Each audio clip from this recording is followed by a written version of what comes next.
Welcome to the Daily Objective, day 84 of the war in Israel. I'm joined today by Yaron Brook. Yaron is the chairman of the board at the Ayn Rand Institute. He is the host of the Yaron Brook Show. Yaron, welcome to the Daily Objective. It's good to be here, Razi. Thanks for joining me. So I want to start with the title of this episode, even though you didn't choose it, and correct me if I'm wrong. I think you don't disagree with it. Uh, we titled it "How Israel Can Defeat the Palestinians," and you look at this title, and regular viewers of this channel and of your channel wouldn't find it that controversial. But this is not something that even Israel says. Israel doesn't say they're fighting against the Palestinians. They're fighting against Hamas and trying to avoid hurting the Palestinians. So, yeah, what's up with this Well, title? it's exactly that Israel doesn't define the war as a war with the Palestinians that makes it almost impossible for Israel to win this war. Hamas was the government, was the government of Gaza. It was had every function of government. It ruled Gaza. You don't say, when the United States invaded Iraq, it didn't say we're fighting the Ba'ath Party. We're just after the Ba'ath Party. I mean, the war was with Iraq. Everybody understood that. When the United States was in Vietnam, the war wasn't against, and these are wars that America lost. So defining them appropriately didn't even help them. Or during World War II, which a lot of people are using to compare it to the war in Gaza in terms of good and evil. Certainly, I think it's a good comparison. It wasn't that we were fighting the Nazis; they were fighting Germany. And the whole idea was to fight Germany. And at the end of the day, the Palestinians are going to be left in Gaza and in the West Bank. And the only way Israel can achieve peace long term is for the Palestinians to change and to change their attitude, to change their views, to change their perception of Israel, to change their perception of themselves. And the only way for that to happen is for them to be thoroughly defeated. That is, for them to have the view that fighting Israel is never going to be successful. That the path that they've been on for about 100 years now, more than 100 years, but probably 105 years or so, is only going to lead to defeat, and there's no hope for them to achieve any goal using it other than death and poverty, and that they need to change their ways, and that kind of change of mindset only comes with defeat, and yet that is the only way Israel and the Palestinians can live at peace. The only way is for the Palestinians to change that mindset. So I think the only thing you said since the start of the war that I disagreed with is you said you were surprised by how strong Israel's response was. What did you expect? So when you saw what was going on October 7th, what was the response from Israel that you expected to see?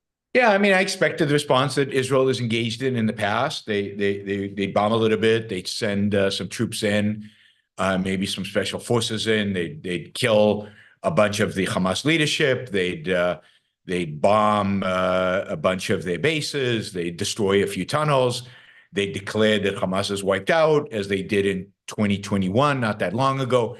Did you remember that in 2021, Israel put 160 airplanes into the air, bombed tunnels in Gaza, and declared that they killed 450 Hamas fighters and destroyed their entire tunnels network? And they did a whole, a parade of victory, and they went home. And of course, it turns out that they maybe killed 10 Hamas fighters, not 450. They obviously did not destroy the tunnel network, as we're seeing right now. The tunnel network is a lot faster than anything that they might have destroyed in 2021. Israel is very, very, very good at self-delusion. Israel is very, very good at, pretending that they've done something when they haven't. Israel is supremely arrogant when it comes to their own self-defense. We saw that in the fact that October 7th even happened. That couldn't have happened if Israel had been on its guard. if Israel had taken the intelligence that it had seriously. And I expected that arrogance to be reflected in, more intense than 2021, more intense maybe than the other two wars they fought in Gaza, 2014 and was it 2008, maybe 7, 8. But they've done more. They've done more than I expected, less than what they need to. So it's somewhere in the middle. This is good. It will at least buy them some peace and quiet for, I don't know, for a few years, maybe a decade or so. But it won't, what they've done so far is not enough for them to have changed the dynamics, not just with the Palestinians, but I believe they had an opportunity and have an opportunity still to change the dynamics in the Middle East completely in Israel's favor. Something we've seen on this channel in the comments section recently, and you've been used to for years, is people being annoyed by us for saying that, for criticizing Trump and criticizing Netanyahu. So I have a two-part question here. One is, what do you think America's reaction would be had Trump been president today rather than Biden? And then on Netanyahu, what's the alternative? Is there an alternative, or is he, the lesser of all evils? So who knows exactly what would have happened if Trump was there, but he would have wanted to cut a deal. He's a deal maker. He would have wanted to make a deal. He would have encouraged Netanyahu to make a deal. He doesn't like Netanyahu. He despises Netanyahu. Who knows how it would have gone? Impossible to tell. It really is. He has, the thing about Trump is he has no principles. He has no ideas. He has no, North Star, if you will, direction. He is off the cuff. And it also depends who his national security advisor would be. It might be different if it's John Bolton, but John Bolton will never see that position again. Or if it's some weird, national conservative guy who he appoints in the future. It's very, very difficult to say. But one thing I'm pretty confident of, that it wouldn't be that different than Biden. And at the end of the day, he, like Biden, would be pushing pressure on Israel to negotiate, to cut a deal, to compromise, to figure something out. He would be as beholden to the Saudis as Biden has been, maybe even more so.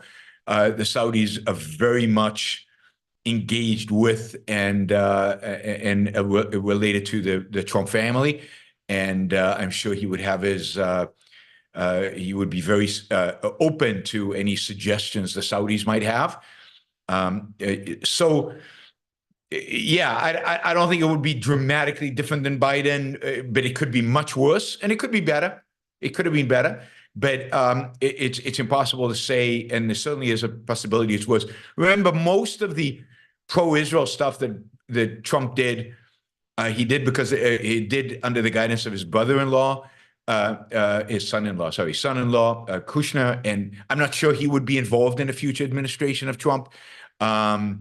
His daughter, Melania, who's married to Jared Kushner, wasn't even in the Christmas photos this year, the family photos. So there's some tension within the Trump family. We can do a show on gossip later, and I can tell you what I think. No, I have no idea why, but that is what's being reported.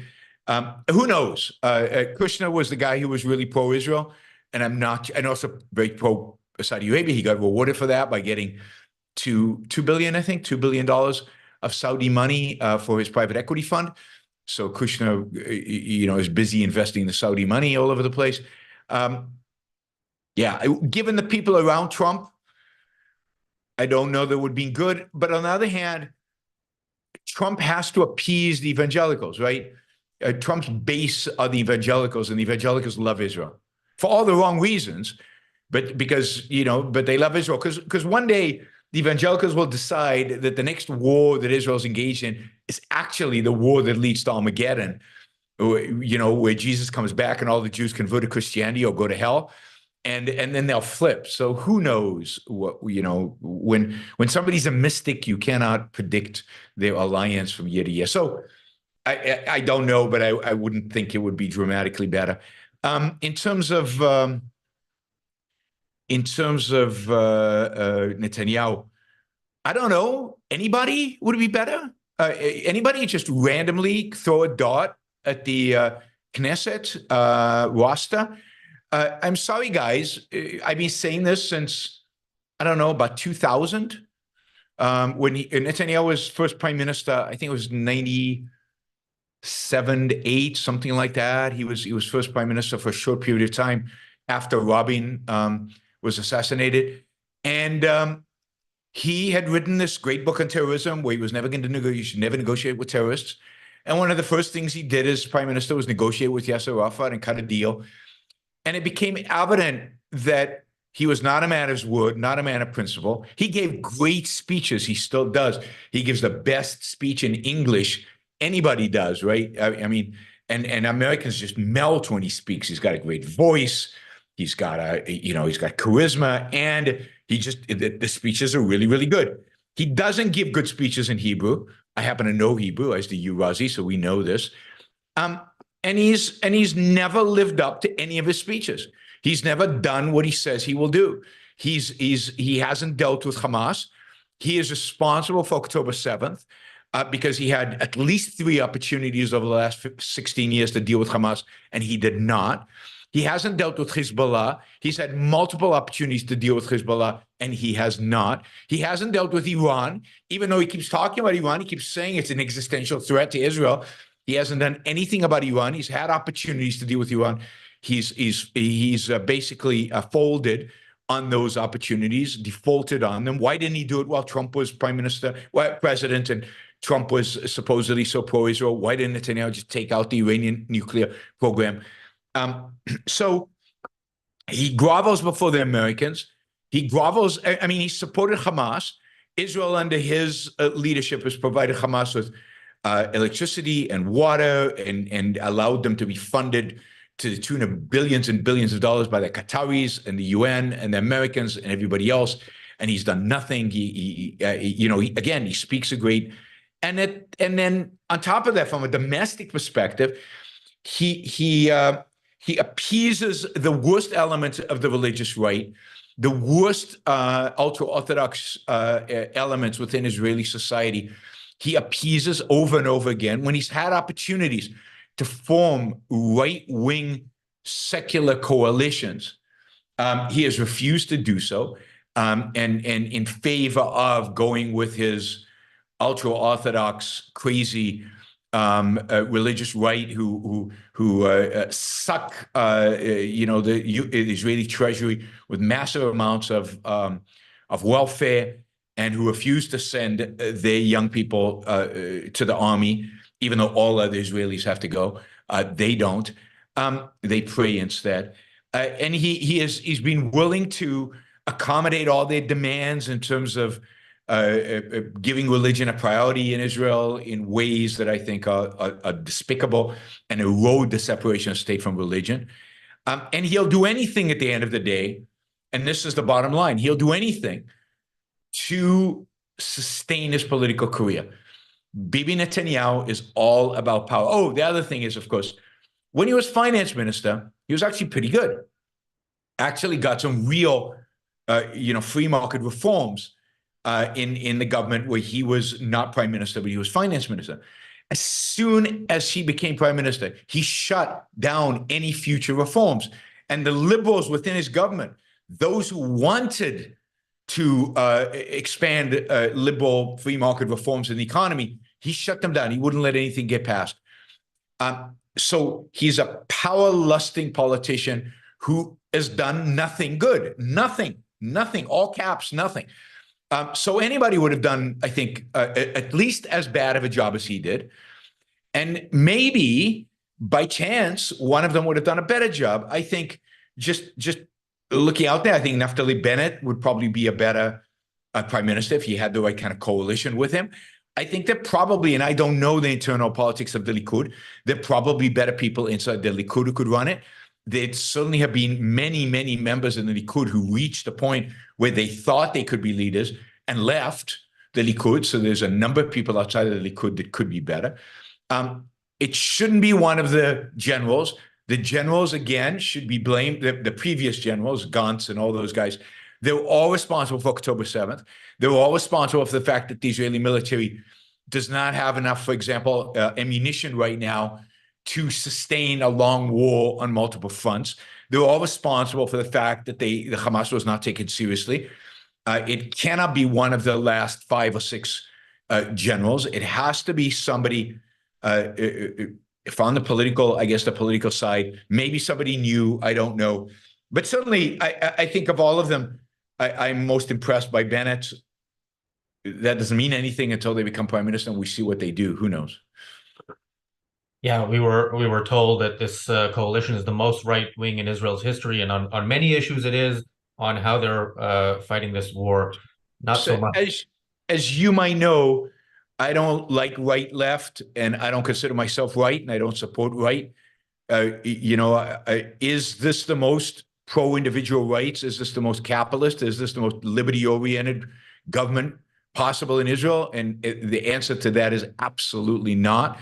And part of that you can tell by the kind of judicial reform that they try to pass, which is a travesty and anti-liberal in a classical liberal sense, anti-freedom, anti-capitalist.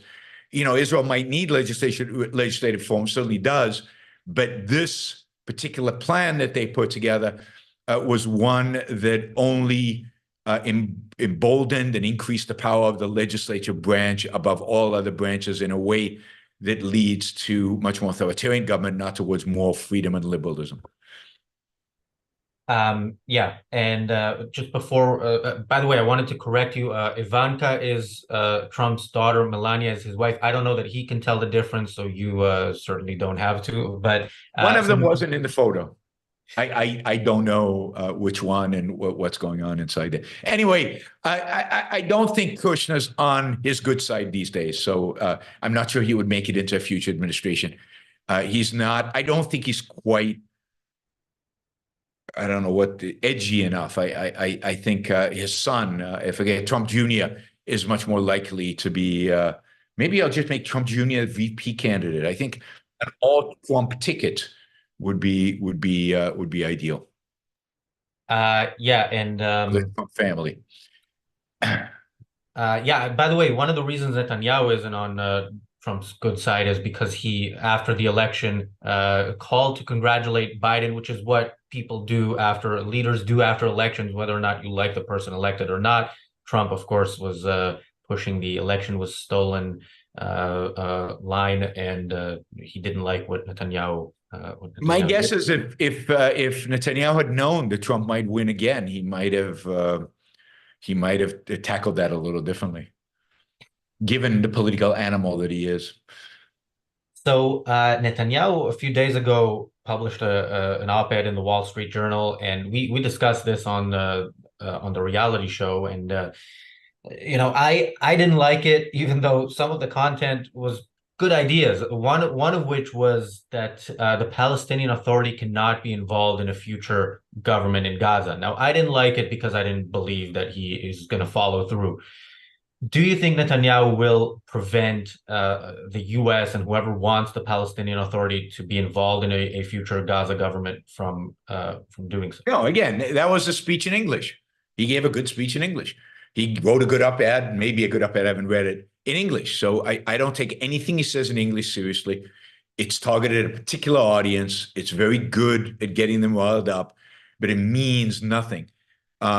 Will the Palestinian Authority be involved in a future settlement? Yeah, I mean, I don't think there's any question. I don't think Israel has the guts to tell the Americans and everybody else and the Saudis. There'll be this grand deal where the Saudis promise to normalize relationship with Israel. They're already starting to do that. If you look about, all the shipping is stuck. So if you look at how goods are being transported from the Gulf and from Saudi Arabia to Europe, you'll find a lot of trucks traveling through Saudi Arabia into Jordan and on into Israel and to Haifa and being put on ships in Haifa and traveling to Europe. Not a lot of talked about that. My guess is that the Gulf states and Saudi Arabia don't want that talked about. But the fact is that the cooperation already exists. Look, the Saudis will normalize relationship with Israel in some way. Israel will cut a deal with the Palestinian Authority. Maybe they'll all kind of retire. About Mahmoud Abbas, who is how old, in his 80s anyway. So, and they'll pretend that there's a new peace-loving generation of Palestinian Authority politicians that can now take over and establish themselves. And they'll cut some kind of grand deal. Maybe we'll have UN peacekeeping troops in Gaza. Maybe we'll have Egypt. Well, I don't know that Egypt wants it, but maybe Saudis, or maybe some multinational force goes into Gaza and creates a buffer zone. We know that works really, really well. It's worked so well in Lebanon. It worked well in the Sinai before 1967 war. It's just a recipe for peace, everlasting peace for Israel. And those of you who don't know the history, I'm being cynical. But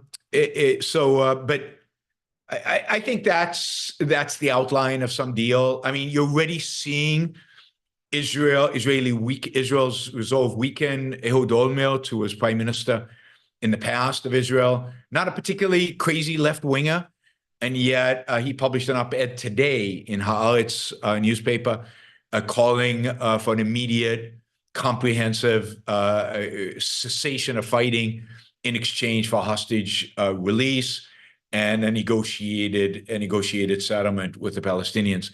So within Israel, you're already hearing voices, and we're not talking about the crazy leftists. There are not that many crazy leftists anymore in Israel. We're talking about pretty middle-of-the-road people, like Ehud Olmert, talking about, okay, we've done enough. We can't do more. There's a humanitarian crisis after all. We have to feel sorry for the Palestinians. This is really bad. And the point is, no, they're not defeated. You'll know when they're defeated. You'll know when there's a real humanitarian crisis in Gaza, when the Palestinians hand over the Hamas leadership to the Israelis, or they decapitate them and they put their heads on sticks and show it to the Israelis, or something that illustrates them being, willing to hand over the Palestinians, or willing to turn away from Hamas, or the Palestinians to turn away from Hamas. We're starting to see little bits of that, but that has to be full on, and it has to be literally the Palestinian civilians helping Israel defeat Hamas. That's when you'll know Israel is on the path to victory. And again, it's close. It could happen, but Israel has to sustain the pressure. It has to sustain it, and the aid trucks being driven into Gaza does not help. What you want, and I know this is going to cause people some angst out there. What you want is a much, much more severe humanitarian crisis.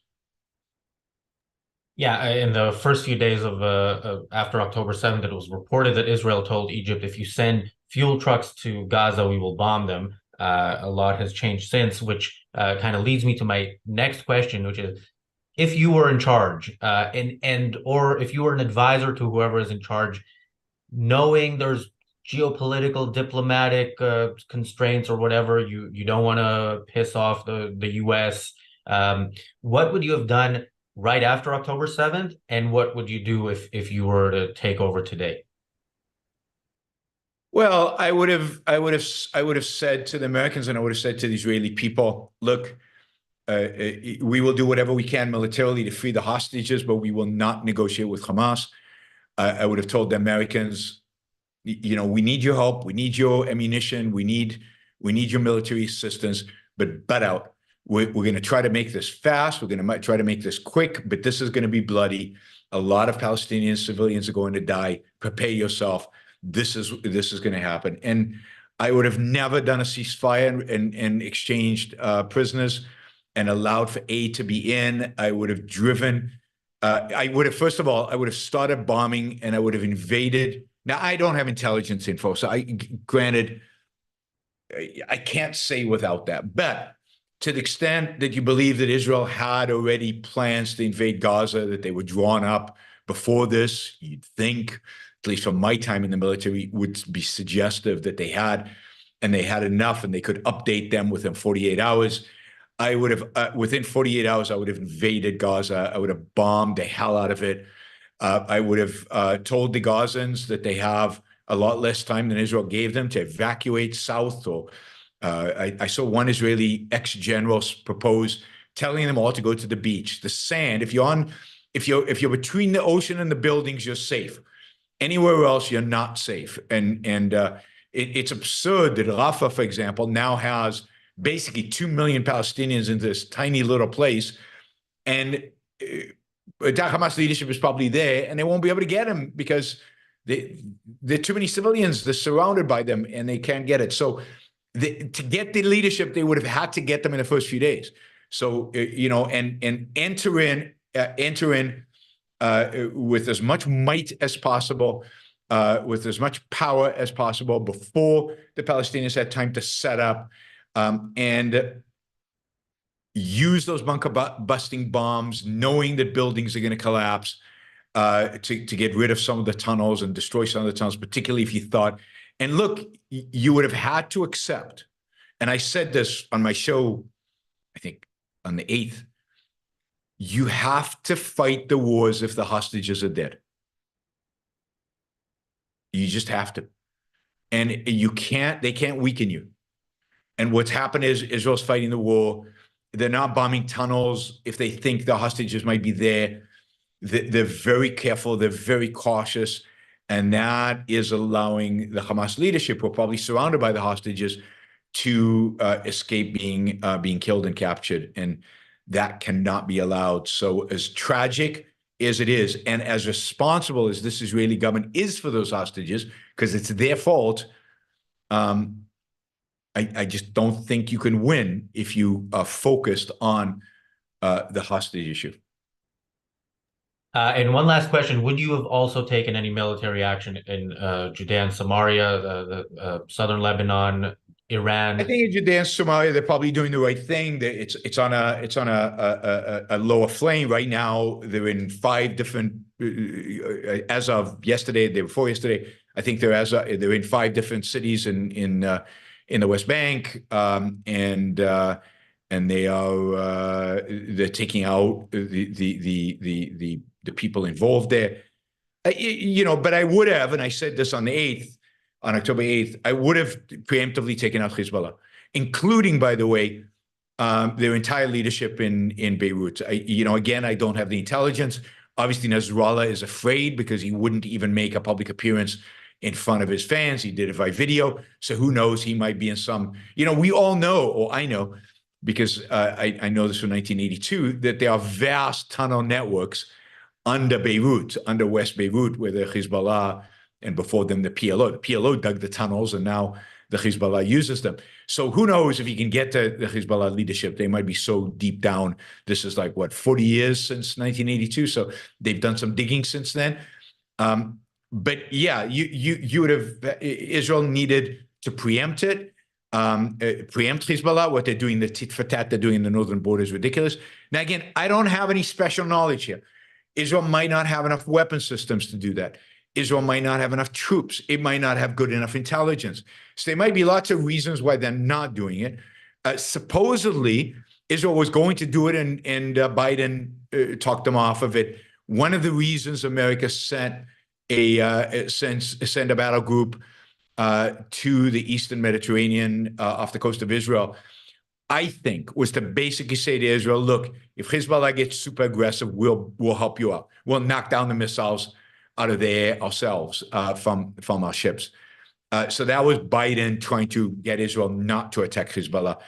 But Israel needed to, but much more importantly, it needed to crush the Palestinians. It needed to bring the Palestinians to heel. It has not done that, and it will suffer for that for decades to come. On that positive note, tomorrow on the Daily Objective, debunking the Palestinian refugees lie. We are a minute or so after we go off the air. We have the reality show. I'll be on live in an hour. So, and we will be on live in a minute with our year in review. Yaron Brook, at Yaron Brook on Twitter, X, Yaron Brook Show on YouTube, yaronbrookshow.com. Did I forget anything? I think we're good. Yaron, thank you for joining me. Thanks Happy everybody New for Year. watching. If you find value in this content, please like, subscribe, and of course, share it with anybody who you think might benefit from it. Thank you, and we'll see you in a minute. See you in 2024.